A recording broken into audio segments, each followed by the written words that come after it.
Bezrat Hashem, dans le Zohar ce matin, Rabbi Shimon Bar Yochai emmène un verset dans le livre de Shaya, chapitre 56.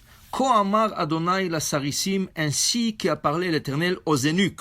Quels sont les eunuques? Vous savez que dans la cour du roi, il y a beaucoup de serveurs, de serviteurs et de servantes. Et Chad Shalom, pour ne pas qu'il y ait beaucoup d'adultère qui soient commis dans la cour royale, alors ils castraient. Il castrait le serviteur pour qu'il ne soit pas avec les femmes. Ceux-là, ils sont appelés des eunuques. Ces eunuques-là, c'est des hommes qui n'arrivent pas à avoir des enfants. Alors, quand Amar Hashem la sarissim, ainsi a dit Hashem aux eunuques. Quels eunuques on parle? On parle, Maïka Maï sarissim. Quels sont les sarissim? Ilen inun chavraya, des mishtadli boraita, ceux qui font attention à l'étude de la Torah. Umsar sigarmayu kol shita yamim de Shabbata, et ils se privent tous les 6 jours de la semaine de plaisir du monde. Aussi, le verset, c'est sûr qu'il parle aussi de gens qui ne peuvent pas avoir des enfants toute leur vie.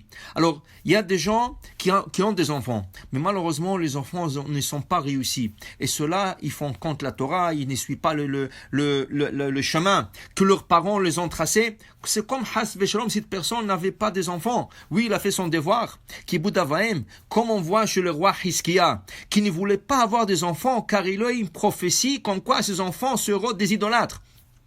Mais il a été presque puni par Hachem parce que il lui a dit Hachem, c'est pas ton problème. Toi, tu dois faire ton devoir. Maintenant que les enfants soient réussis ou pas, toi, tu as accompli une mitzvah, piria, verivia, se multiplier, fructifier, ça c'est une mitzvah. Maintenant, pour les enfants, il faut prier. Pour les enfants, il faut avoir un peu de mazal avec les enfants.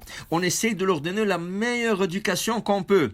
Et si hasve shalom, hasve khalila, ils ne sont pas réussis, ça veut dire qu'ils sont pas dans le bon chemin. La personne, au moins, il a fait tout son possible pour que ses enfants réussissent, mais il faut jamais se désespérer. Il faut continuer, prier pour ses enfants, car ces enfants, ils sont ici dans ce monde, il y a une grande possibilité qu'ils fassent teshuva. Et comme le Shulchan Aruch nous enseigne qu'il est interdit de déshériter un enfant qui n'est pas dans le bon chemin. Pourquoi? Peut-être lui, il n'est pas dans le bon chemin, mais Bezrat Hashem, son fils et son petit-fils seront dans le bon chemin. Alors il faut jamais écarter un enfant du bon chemin. Mais maintenant, il y a carrément des gens qui n'ont pas des enfants.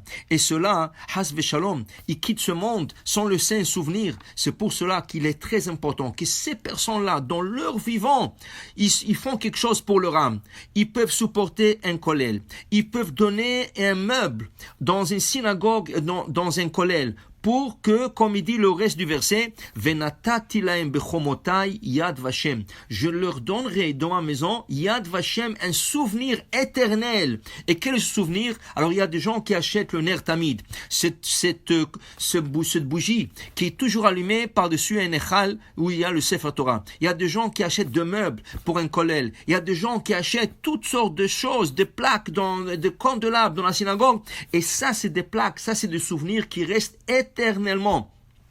Même une personne qui a laissé des enfants, leurs enfants devraient voir comment ils peuvent avoir le souvenir de leurs parents éternellement dans une synagogue. C'est sûr, on parle des synagogues qui sont actives, des synagogues où il y a des gens qui viennent, qui prient, qui étudient. Ça, c'est Venatati lahem yad vashem. Ça, Hachem a parlé aux sarissim, il a parlé aux eunuques qui veut dire des gens qui n'ont pas d'enfants, ou des gens qui ont laissé des enfants qui sont pas dans le bon chemin, alors ils sont comme des eunuques, ou les gens qui se privent dans ce monde de tout le plaisir du monde. Hachem leur parle et leur dit Venatati lahem bebeti, dans ma maison, dans la synagogue, dans le Beth Midrash, Yad Vashem, ils auront un souvenir éternel, pour dire que cette chose-là, une personne doit s'occuper dans son vivant. Il faut pas avoir le dimion. Il y a des gens qui ils ont peur d'acheter un terrain ou pour être enterré. La Gemara dit dans Berachot, une personne doit prier qu'il trouve une bonne place pour être enterré. Et dans son vivant, une personne devrait acheter pour lui, sa femme, pour sa famille, une place pour être enterré et une bonne place. Il faut pas avoir peur. Le contraire.